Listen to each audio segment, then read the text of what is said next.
Welcome to the Behind Their Business podcast, the show that's peeling back the curtain and showing what's actually happening behind the scenes of running a business. I'm your host, Steph Blake, and each week you'll hear from women at all levels of business who are showcasing their stories of struggle and triumph as they juggle business ownership with day-to-day life. Join us to hear inspiring stories and strategies for starting and growing your own business. Hello and welcome to the Behind Their Business podcast. If you're brand new to the show, welcome. And if you are a repeat listener and fan, welcome back. I am your host, Steph Blake, and I'm so excited to be speaking with our guest today. Before we dive into the episode though, I want to remind everybody that we are really focused on providing an ad-free experience so we can keep the content truly focused on inspiring others. With that said, there is still a lot of time and cost associated with running the show, so we've decided to open up donations to anyone that feels called to support our mission. Plus, each quarter we're using a portion of those donations and putting them into our scholarship program. And this program gives scholarships to women who are ready to start or scale their own businesses, but they don't necessarily have the financial means to invest in support. Now, my mission in this world is to help women create true freedom in their lives, and our scholarship program is one way that I'm continuing to make this possible. Our goal is to give at least 5 women a scholarship of $500 each quarter, but I know that I cannot do it on my own, so that's why I'm calling on the collective, all of you amazing listeners, to help make this possible. We also have a couple of special bonuses for each person that decides to donate too. So you're going to get access to the Behind Their Business private community. You're going to get a video version of each of the interviews, weekly accountability check-ins from me, monthly Q&A calls with me to get support with starting and growing your business, and more. So if you are feeling called to support the show and our mission of inspiring others and bringing more women-led businesses into the world, you can go to behindtheirbusiness.com, click the donate button, and give any amount that you feel called to. Every single dollar counts, and we truly appreciate each person that has donated already and those who will continue to donate in the future. Or if you are somebody who's serious about growing your business, but you don't have the means to invest in support right now, we would love to have you apply for a scholarship. You can go to our website, behindtheirbusiness.com, and get the details for that and submit an application. All right, now let's dive into the discussion with our incredible guest today. I am so excited for our conversation today with our guest who's going to be talking all about her experience of running a business with ADHD. And I'm going to share some of my learnings from that too, because some parts are great about having ADHD as a business owner and some parts not so much. And hopefully we're going to be able to stay on track. We were joking about this before we got on because we both have ADHD. So we're just kind of going to see how it goes. And outside of being an empowering voice for people with ADHD, she helps creatives, coaches, and consultants stop being broke and start getting more clients by creating an irresistible service that they can turn into a scalable offer in her program, Yay for 100K, which I'm obsessed with the name of that. And at the time of recording this, she is also very pregnant, so she may have to get up and take a couple of potty breaks during. You might hear me tinkle in this podcast episode. Yeah, exactly. We don't really know what's going to happen today, but you can learn more about her on her website at CourtneyChaal.com, and you can find her on Instagram, same place. So welcome, Courtney Chaal. I am so glad that you are here, and I'm so glad that we are talking today just in general and about this ADHD topic. Oh, this is like my favorite. This is like, I'm so jazzed for this. I love talking about this. Yeah. So let's do it. Let's dive in. Let's do it. So before we dive into the ADHD topic, just give everybody a little background on you, your business, like how you actually got started in your business. And then we can talk a little bit about how ADHD has affected that. Yeah. Which is so funny because like, obviously those two things are like very intimately linked, but I didn't know it until about a year ago. So I started my business about 10 years ago. Yeah, it's 2021 right now. It was 2011 then. I have a French degree from school, and I moved to Paris after doing that because I have ADHD and I was like, let's go to France. So I did, which is where I met my husband, who is from Algeria. And so I ended up staying for 2 years. Um, and during that time, I was really trying to figure out, what do I want to do with my life and what career am I going to have? And all of that. And I stumbled upon blogging and like this world of online entrepreneurship and Marie Forleo and Danielle Laporte and like all those kind of original people on the internet. The And OGs of the internet. exactly. And that's really when I discovered online business, and I was like, oh, this is awesome. Because and the sort of phrase that went on in my head was, if I could just make 30K a year for the rest of my life and not have to get a real job, I would be just jazzed. I would be so happy. I'd just be this bohemian living abroad and like doing whatever. And so I got really, hit with that dream, and my dream now, I'm like, it was pretty small, but at the time that was like huge for me. So I, continued to, I took B school, I did all these things, programs. I ended up starting my business in copywriting because after a lot of investigation, I realized I really loved copywriting. And so I started working with clients writing copy. In the meanwhile, in my personal life, I had moved back to the States. I'm from Michigan originally. I was, back at home for a while. My, now husband, then boyfriend, was immigrating to Canada through Quebec. I mean, this was like so stimulating and exciting for my ADHD brain. Like I was like, yes, like I can be a suitcase entrepreneur and like digital nomad. And so I would go to Montreal for a couple months, go back to Michigan. I would go visit people all over the country. I was like kind of all over the place. And then I started to get this real a urge to, quote unquote, settle down a bit more. I was feeling very I was needing like some grounding in my life. And at the same time, I feel like there's this parallel growth in my business where I started to take my business a lot more seriously. Like it just started to mature a bit more. So I evolved through copywriting into specifically writing sales pages for course creators. Then from that, I started to notice that most entrepreneurs were struggling with was understanding how to package, position, and sell their services in the first place. That like they just had no idea how to get clients and to start making a full-time income from their business. So I launched my program Yay for Clients in summer of 2016. And then it was in the spring of 2020, great times for everybody, that I launched my program that we run today called Yay for 100K, which you mentioned, which is what we really realized is, Yay for Clients was a great program. I love courses. I teach people how to create courses, but I really wanted to help people in a much more high level, in-depth way. So we have this much more exciting program now, Yay for 100K, where we work with our clients for a full 12 months. We help them to book out their services and turn their service into a signature program that they launch before the end of their time working with us. So then at the end of that, they have they have the service and the course. And yeah, that's what we're doing right now. I think that's amazing. So many service providers want to learn how to create a course on top of their services. So that's amazing. I'm so glad that you offer that. So, okay.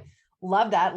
My brain was kind of going a little crazy when you were talking about all of these different like life experiences that you were having. Cause I was trying to visualize you like traveling to Montreal and then going to Paris and, of course, ADHD in action. But when did you find out that you actually, or figure out, I should say, that you actually had ADHD? Was it while you were in your business? Was it when you were younger? Do you remember when that turning point happened?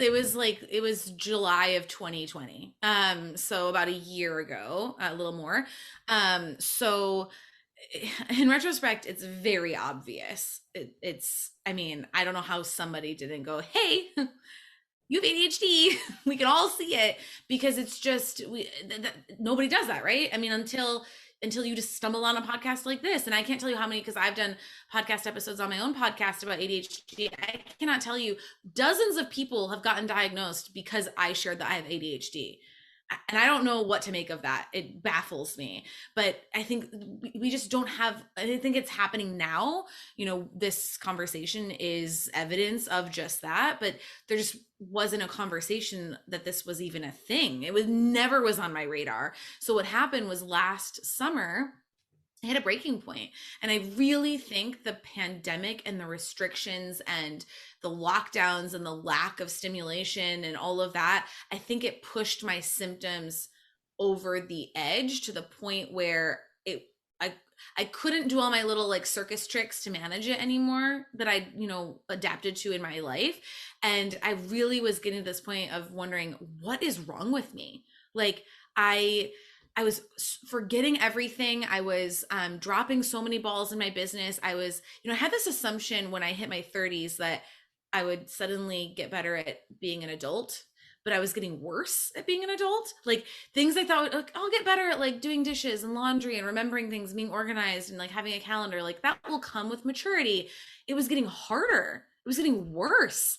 And I was like, I just don't understand like what is going on with me. So I was having, so I broke down crying. I called my mom, and my mom had just so happened to speak with a friend of hers who was a social worker who knew about ADHD, and she'd been talking to this friend about my brother. So it wasn't even about like me. And because my brother had been struggling for years and years and years, we thought he might have depression. He would just go comatose for like weeks at a time, and we couldn't get a hold of him. And then he would act like nothing happened. I mean, we could not figure out what was going on with him. So in that, she had talked to this friend about ADHD, and the friend said like, you should look into that. And we're like, no, that can't be it. And then my mom said to me, maybe you should look into this. And I was like, no, I'm not like a rambunctious little boy bouncing off the walls. Like I did well in like school. Like this doesn't make any sense. Well, I went to my computer immediately and I took one of those little questionnaires that they have. And it was like, highly correlates with ADHD, like every symptom about you. And I went through this questionnaire, and it was things I thought were just my personality. Like I'm loud and I interrupt and I'm extroverted and I'm very, a lot of this like talkativeness and things like that. And I thought these are just personality traits. And I actually started crying right then and there because I felt so validated. The realization I had was all these, I thought I had like all these little problems that I had to solve. And I realized in this moment, all of these problems I have, they're all covered under this one umbrella. It's all one thing. And I didn't realize how much it was stressing me out until there was some kind of answer. So that was really what happened for me in July of 2020. Yeah. And it's so funny that you mentioned your podcast, because that's kind of how I realized I had it too when you were doing that interview with Denise. Oh yeah. Yeah, because I had recently signed up for her boot camp, and I don't know, Yeah. I don't know how I saw it, but and I was listening to it and I was like, oh my gosh, this sounds like me. This sounds like something that I have. So like you did, I went down this like ADHD rabbit hole online, and I was like, I have never felt more seen in my entire life. It just opened, like everything in my life finally made sense to me. And just like you thought that they were personality traits. And it was the same thing for me. Like I remember very vividly when we moved into the house that we're in now, I literally unpacked the entire house and hung up all of the decorations in one weekend. And my family was like, Yeah. they thought that I was crazy. And I'm like, doesn't everybody do this? Like, it's so funny you say that, because I literally just moved like this week. I just moved. And because I'm really pregnant, I can't do that. And it has been the most frustrating thing for me to have to slowly and steadily unpack our apartment. And I'm like, I wanted to like pull an all-nighter and get it all done. And literally, like pictures on the wall, decor, like done, hyperfocus. Yep. And people saying like, oh, you got to take it slow. I'm like, you don't understand. I don't do that. I'm either on or off. There's no take it slow. Yep, 100%. I remember like 3 months after we moved in, our neighbors were like, oh, how's the unpacking coming? I was like, I did that the first weekend. And people just like think that I'm this weird person. But similar to you, when you were like, I'm not a little boy, like I'm not jumping out of my chair. Like I can sit down. I I thought the same thing. Like I thought ADHD was correlated with little boys who were not able to sit in their chair at school because I feel like that's what we've Right. seen.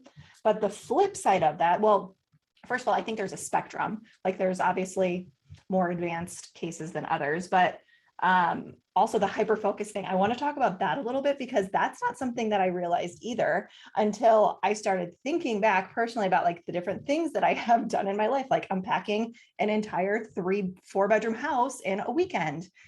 And like why I used to sit at my computer for 16 hours a day and feel like I didn't have to get up. So can you talk about that a little bit? Is that something that you have noticed in your business too? Yeah, I think when I first learned about hyperfocus, it didn't immediately resonate with me because it's like the fish in water doesn't know what water is. And like, no, I don't do that. And then I started to it's like then I got it in my head. I'm like, oh no, I definitely do that. Like 100%. I could crank out, a bunch of Instagram content or a bunch of content for my business, or I could create a whole program in a weekend, and then I probably won't look at it for a month and a half, you know? So I think the hyper focus thing, ADHD, in my opinion, is it's neutral, right? I think everything's neutral, but it's a neutral thing. It's just, hey, this is how your brain functions. And it just so happens that the world we live in, the society we live in, is not super friendly to a brain that functions that way in a lot of senses, right? In a lot of ways that the we have 9 to 5 jobs and the way that we're expected to work and the way we're expected to do things. That said, I think that things like hyper focus can be used as incredible strengths, right? Because I know that once I get really passionate about something, like you mentioned going down the ADHD rabbit hole, I know that I read like 10 or 15 books about ADHD in like a 2-week period. I could not stop. And guess what? I haven't read a single book about ADHD since then. Yep. And Yep. it's No, fine. I that's how don't I get need with all to. of my passions. It's the exact same thing. It's like Exactly. 2 weeks on, then never again. Yeah.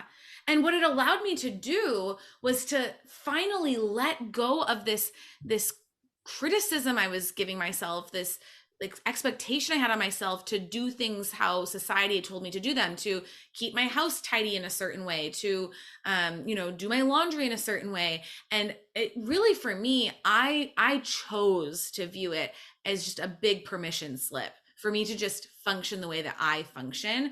And that and because I see it that way, it's been really freeing. On the other hand, I know people who feel like ADHD is the reason that they can't be successful. And unfortunately, if you decide to see it that way, then it is going to be that. Like if you're trying to put, a round peg in a square hole, it's not going to work.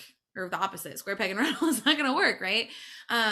So I think this choosing to embrace these qualities, the hyper focus, especially the hyper focus, I feel like, because I know when I get hyper focused, I'm like, I've got to strike while the iron's hot because the iron is going to cool down and then I will never be able to get this thing done ever again.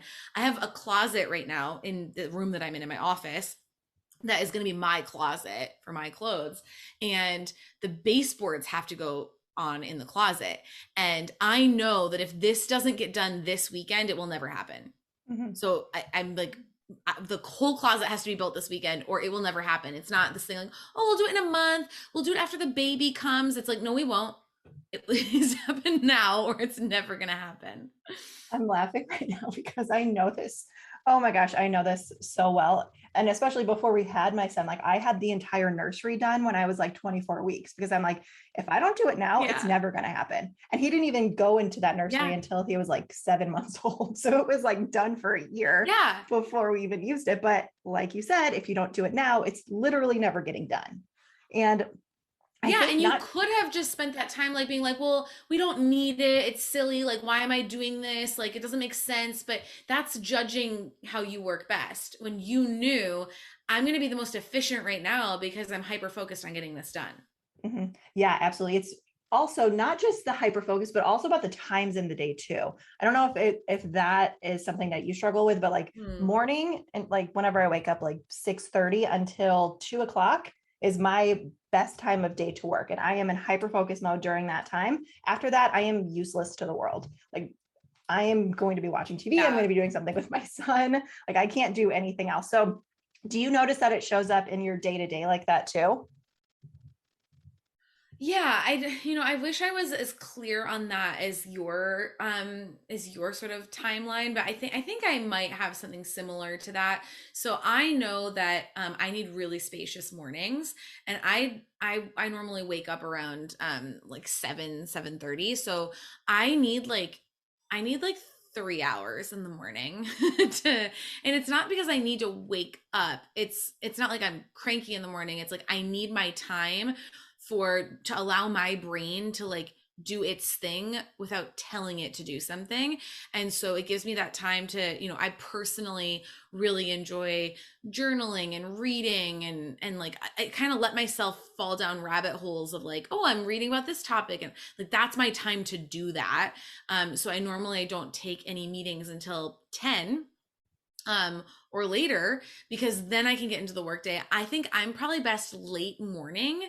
I love that you have like 6:30 until 2, because it's like a nice solid block of time. I'm like 10 until 1, and then I kind of hit this afternoon slump for a while, and then I actually get really a good burst of energy around like 7 p.m. So it's like very strangely separate period of time. And I used to get really frustrated because I would go kind of comatose in the afternoon, and I'm like, I need to work. Like it's work time. It's 3 o'clock. I need to do work, but I just couldn't. So now I kind of let myself just sit and watch Dr. Phil and eat ice cream or whatever. And then I know that, I might feel more creative in the afternoon. So I tend to be better at doing like tasks in the late morning, and then my creativity and my flow kind of happens in the evening.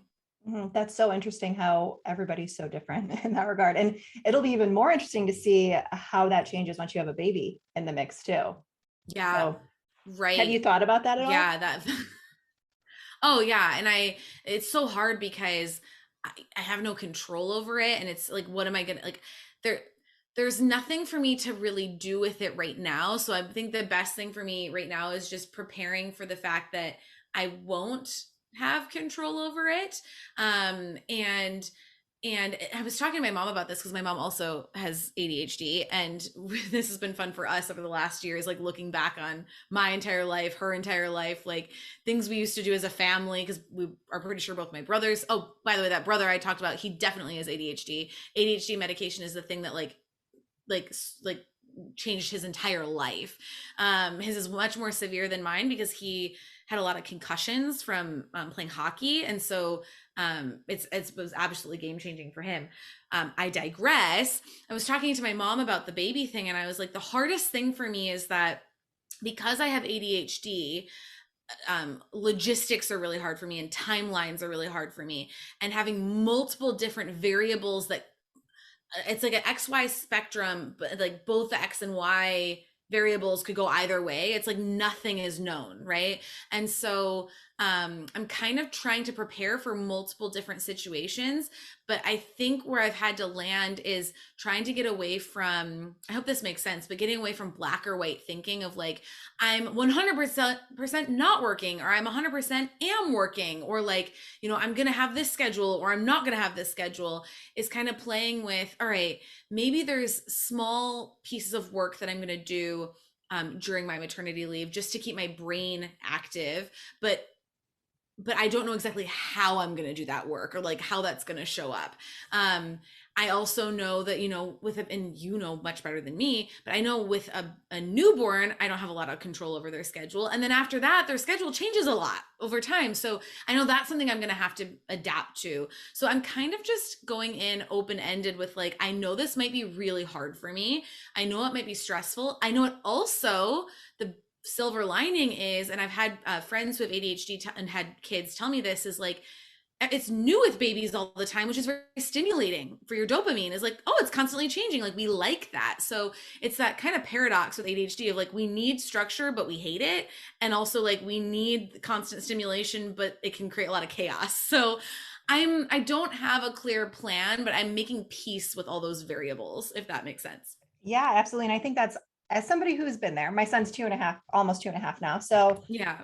when I had him, I didn't know that I had ADHD. I just thought that's how I was. That's how my brain worked. And I wish now looking back that I had done kind of what you're doing, where just giving yourself a ton of grace to just figure out how Yeah. this baby is going to work with your life, with your business, all of that. Because every single baby is really different. Like my son, we sleep trained him from basically day one. So he was a really good sleeper and he still is. Like now he'll nap for like 3 or 4 hours in the middle of the day, which is Yeah. amazing.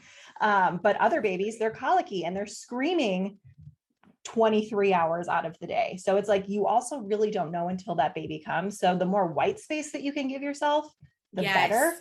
Yeah. Yes. And Spaciousness for me is absolutely key in general, right? Like I need lots of spaciousness because transitions are hard for me. So like going from one thing to the next immediately is really hard. So creating spaciousness by having a nice gushy, I was going to say cushy maternity leave. I know it's not that I'm not going to work the entire time, but having it so that if it is I do need that time, then I have it. That's what sort of my strategy is. yeah, my guess is you'll probably want to work, but like make them fun things. Don't put any like hard tasks that you or like hard projects that you have to think too much Oh, about I any don't of do down hard there. tasks anyway. Okay, good. That actually kind of leads into the next topic that I wanted to talk about was your business and your team. So Yes. have you made any hires specifically because you have ADHD? Yes.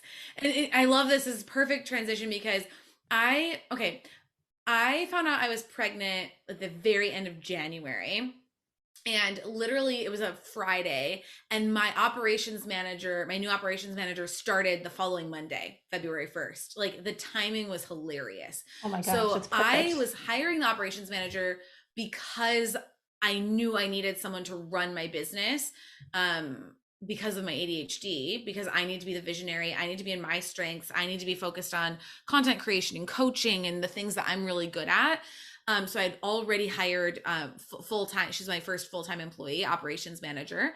And then I've immediately found out I was pregnant. So me preparing for maternity leave, which by the way, for anyone listening, I really want to encourage you to consider, even if you don't have kids and don't want kids and it's not relevant to you, having a business owner, listening to a business owner plan for a maternity leave is absolutely relevant to you because it's just about being able to take time away from your business without your business like coming to a standstill without you there. And what I've found is that a lot of people find women talking about maternity leave unrelatable if they don't want to have kids when it should be like seeing a woman be able to step away from her business for 3 months should be inspiring to you whether or not you want to have children.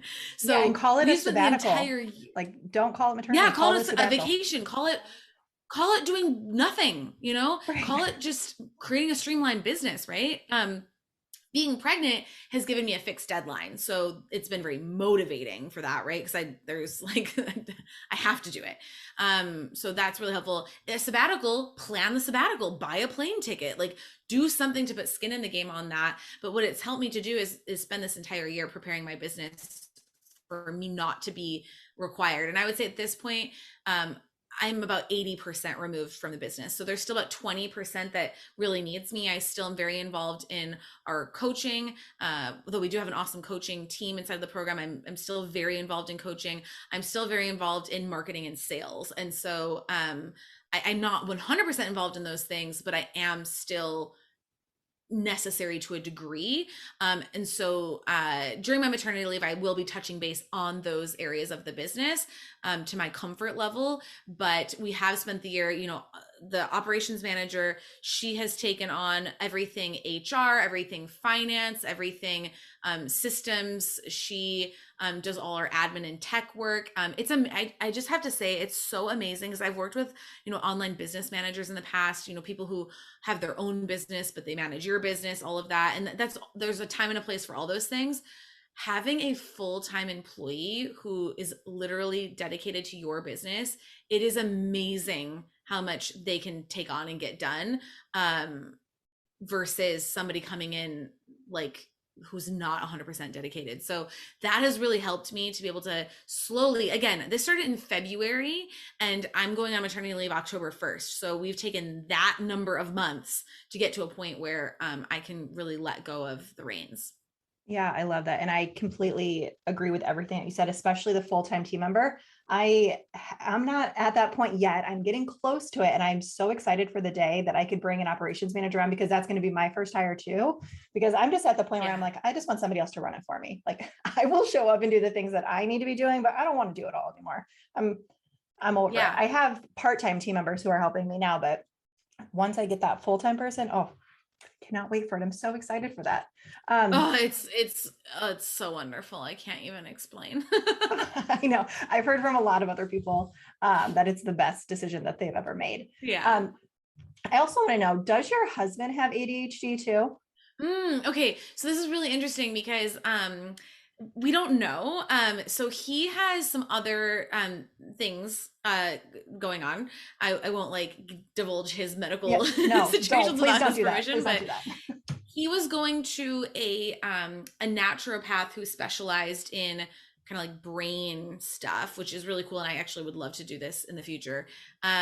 And he was working with my husband to wean off of a medication he was on for something else, and was doing some work with him. And so in that they did some brain scanning, and the naturopath also specializes in ADHD, and said that looking at my husband's brain, it looks like he has ADHD from his brain scan, which I thought was super interesting because I don't have a brain scan telling me of ADHD. I have symptoms and a diagnosis.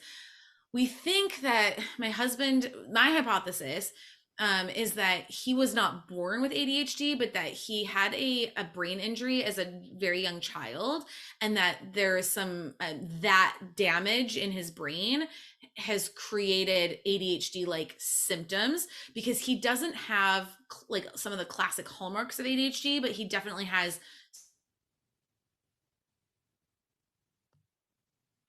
So, and this is the ADHD is such a nebulous thing, right? Like you can't nail it to the wall. So we just sort of, instead of kind of worrying about, do you have it? Yes or no, this like binary choice, what we work on together, and, we will work on over time, is understanding each person's dispositions and what works for each person. I would say the things we have in common is we're both really messy, and we are both very spontaneous, and we both love just like doing like random fun spontaneous things, like, ooh, like, do you want to go out tonight and like do something fun, like, and we're the people who will call our friends at the last minute, and of course none of them are like able to come out with us because they all needed to be prepared like 3 weeks in advance to go out for dinner or something, but we're like the spontaneous people who are ready for anything. I love that. And the reason that I asked was because I was wondering what the dynamic looked like between you two, whether or not he had it. Because my husband does Yeah. not have it, and he thinks I'm crazy the majority of the time. Like I'll have a conversation with him and the topic will change like 4 times in 30 seconds. And he was like, "Can Yeah. we go back to Yeah. topic number one, please? Let's talk about that." Yeah. Um, does that ever happen with you guys? Like just random things like that? Or are you just kind of both he all over the place? You know what? He kind of talks like he actually he can often talk in very sporadic ways. So like he'll be like this, that.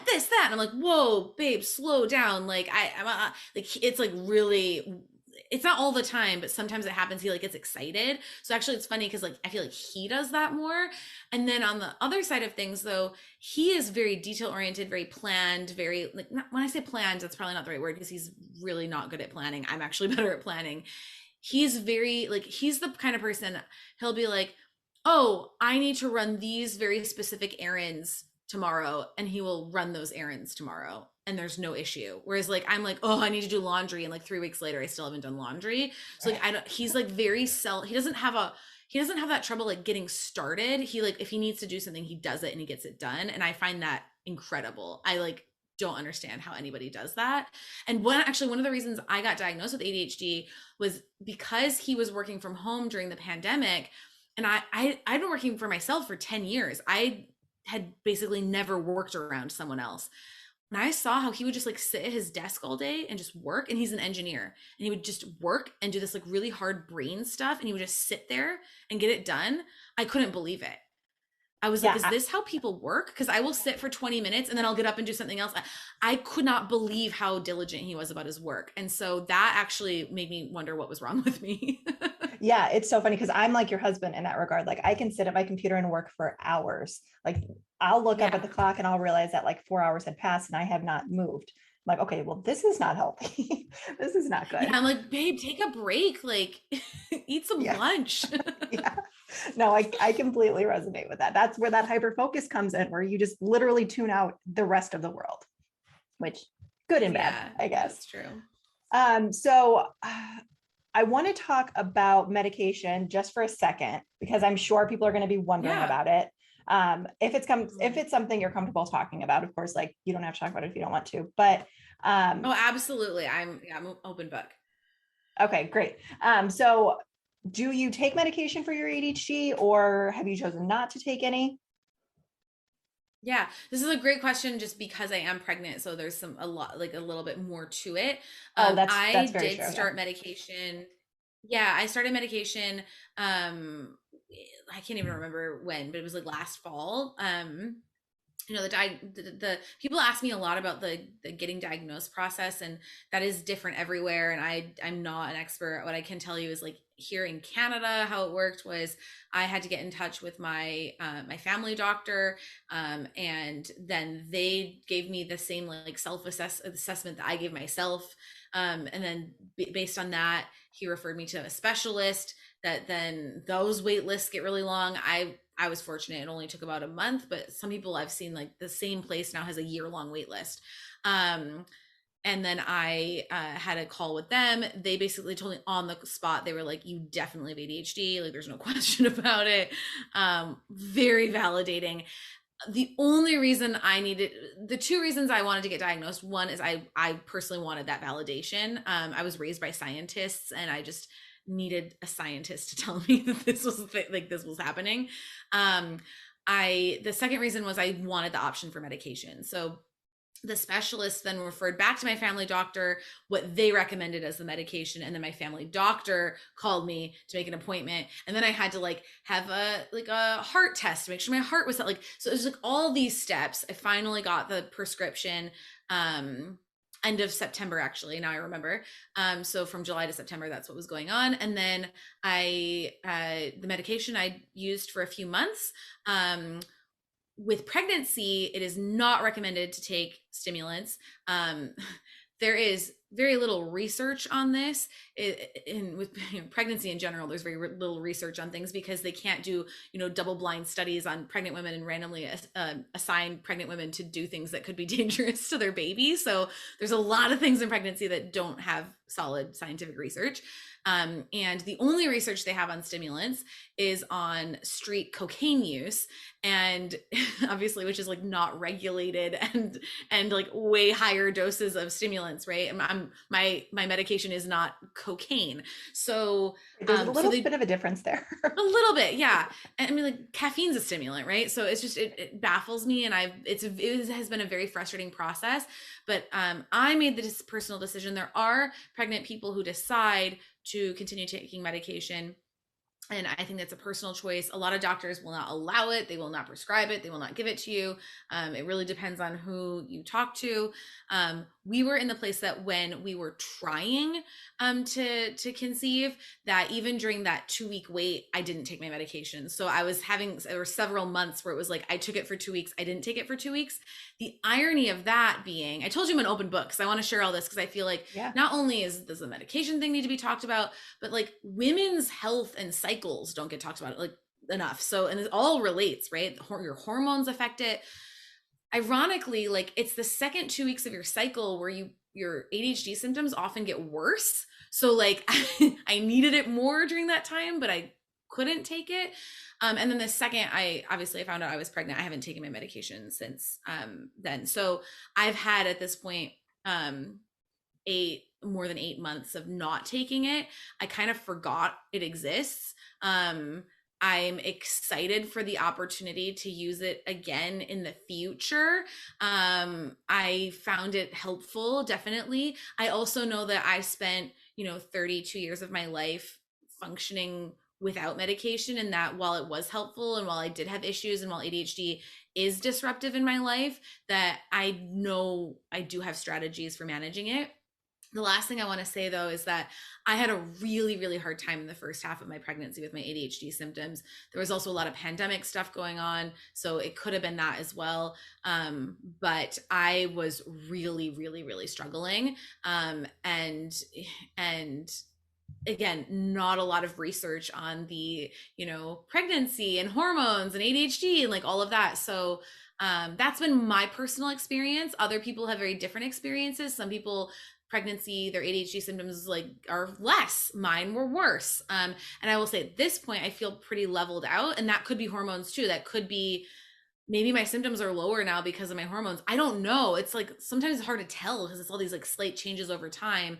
But yeah, that's been my personal experience with medication. Yeah, thank you so much for sharing all of that and just diving into the hormone cycles too, because I didn't even think about that. And I didn't even realize that your symptoms got worse towards like the second half of the month. So that's really interesting. Yeah, for a lot of people anyway. Some people know. Like again, it's like you just gotta get to know your own body. Yeah. For sure. And it's so interesting because I didn't know I had ADHD when I was pregnant. So I was trying to think back, like, did I have any symptoms? And I don't remember. So it'll be interesting when if we have another one, probably. I don't know. I'll have to keep an eye out for it. Yeah.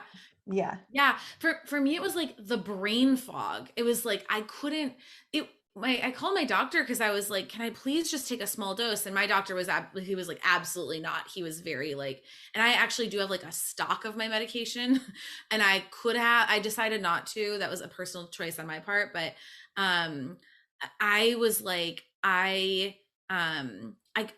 when I talk about zero motivation, I mean zero. It was like I would just sit and stare at the wall, and I didn't even feel alive. Like it was like it wasn't depression. It was like apathy. It was like nothing. It was just like I couldn't access any kind of ability to do anything. And now that you mentioned that, I had the same thing. Now that for my first trimester was that exactly. It wasn't depression. Yeah. I thought it may have been because I didn't know what it was, but that's exactly what it was. I didn't do anything. I didn't feel like I could do anything. So yeah, that's so interesting. Yeah, and I was like, I'm not even present with like my experience. I'm just like, I'm not here. It was wild. It was awful. Yeah. I hated it. Yeah, no, that's so interesting. And I'm glad that you brought that up because I have tried to take medication in the past and it worked for a few hours, but then towards the end of it, I would go into those points, like into that feeling that we were just talking about, like that feeling of like, I call it being like a shell of myself. Like I feel nothing. I feel literally nothing. Yes. I totally know what you're talking about. Yeah. Yeah. So like it worked for a little while, but then that like, I don't even know what to call it, like the downward spiral, I guess, towards the end of the day, that's what it would feel like. And I was like, you know what? Like for me personally, I don't think my ADHD is at a point to where I want to experience that every day. Like you said, I've been living with this for 32 years up until this point. Like I know how to manage it now. Maybe in the future, if it gets worse, then I will go that route. But yeah, I've turned to more natural methods personally because I couldn't stand that feeling, honestly. Even my husband was like, you don't even seem like yourself right now. He's like, you're showing no emotions. And yeah, it was bad. Fascinating. It's amazing to me. I mean, brain science is fascinating to me. Hormones are fascinating to me. How these little chemicals have so much power over these slight tweaks that affect our experience and in massive ways, but also subtle ways. It's very interesting to me. It really is. No, I completely agree. Yeah. So I could literally talk to you about this for hours, but I don't want to keep everybody listening for a ridiculous amount of time because if somebody has ADHD, they've probably fallen off. They're already gone. Yeah, they're already gone. But I would love to know, have you found like one tip that works for you specifically that you could share with other people who either maybe they think they have ADHD or they know that they have ADHD? Like what's something that they could do every day? Wallet, keys, phone. I love that. That has saved my life. Wallet, keys, phone. We just installed a touchpad in our new place, a touchpad lock on our front door. So I can't lock myself out of the I love apartment. that. The problem is our building has a key, so like I wouldn't be able to get in the building, but I could always find a neighbor to let me in the building. Um, but I can't lock myself out of my apartment. But every time I leave the house, I go wallet, keys, phone. And these days like face mask, water bottle, but like wallet, keys, phone, if I have that, I'm good. So that has been a lifesaver for me. Yeah, that's So a easy. great tip. Also, I want to plug your Facebook group too, because it's such an incredible community for people who have ADHD. So do you want to talk about that group a little bit? Yeah, so in my journey of like discovering I have ADHD and like learning that entrepreneurs are 300% more likely to have ADHD than the general population, I was like, oh, yeah, that makes sense. And I've always had this obsession with productivity and and now I know why, right? Because nothing works for me, but I also like love trying new strategies. So I'm just in this constant like journey of like, ooh, this, ooh, that. And so I've just felt this need to talk about this more. And I also just wanting to connect with other entrepreneurs who either have ADHD, think they might, just like who just resonate with some of the things we're talking about. So I started the Rebel Productivity group on Facebook, or Rebel Productivity Club. And what I love about this group, and tell me your thoughts, but it's not a group that's like, okay, I'm the expert and like you're in my group and we're gonna talk. It's like really just people sharing relatable things that happen to them with ADHD and entrepreneurship, or just like asking questions, or sharing like, hey, I just learned this thing or that thing. And it's like so cool because it's like these are our people, like we get each other, like we understand each other. And it helps me to feel like in those moments where I really want to beat myself up because I double booked myself for a yoga class, and then I got to the yoga class and I booked it at the wrong time, and then I forgot my yoga mat, and then I got home and I locked myself out, and like all of that.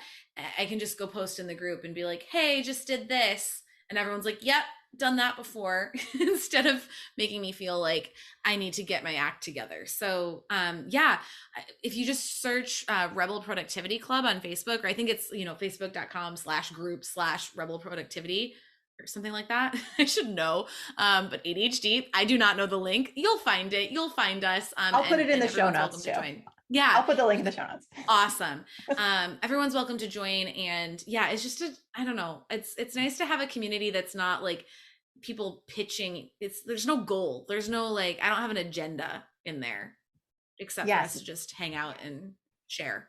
Yeah. And it's exactly what you mentioned. It's literally just a community for people to like share about their experience with ADD, share or ADHD, share funny memes of things that are completely relatable Yeah. to everybody's life. I will admit I'm not in there as often. I try to not go on Facebook very often because I get way too distracted with everything happening in Facebook. But whenever I go in there, somebody will post something and I'm like, yep, that's me. I feel seen once again. So if you do feel like you have it, or if you know that you have ADHD and you want a group of people who understand you and who can relate to you, I highly recommend coming into this group with us because it's just a really great place to be with people who get you.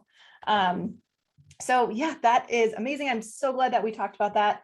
But if somebody wants to connect with you, I know I mentioned your Instagram handle, it's Courtney Chaal. And I'm going to spell that because just so you guys know, it's COURTNEYCHAAL. So you guys can go there and connect with her. 2 A's, not 2 L's. Yes, perfect. Is there another place where people can connect with you, or is that the best place? Yeah, Instagram's great. And then our website is at CourtneyChaal.com, same spelling. And so, yeah, I feel like Instagram is probably like the best place to hang out. Come say hi, send me a DM, let me know that you listen to the podcast. I love to connect with people. And yeah, you got it. You nailed it. Awesome. Love it. Great. Thank you so much for being here today, Courtney. Thank you for talking about this topic that I know a lot of people really don't want to talk about. So I'm glad that we discussed it and hopefully it helps even one person. So thank you again for being here. I really appreciated talking with you. Yeah, you're so welcome. Thank you so much for tuning into this episode of the Behind Their Business podcast with me, Steph Blake of the Blake Collective, which is a female-led company focused on helping online entrepreneurs start and scale their own businesses. If you or someone you know would make a great guest for the show, we would love to interview you. Visit our website at behindtheirbusiness.com to submit a short application and learn more about the show and how you can support our mission. If you enjoyed the show, we would love for you to share it with a friend or a loved one too. And don't forget to subscribe and leave a review. Thank you again for listening to the Behind Their Business podcast.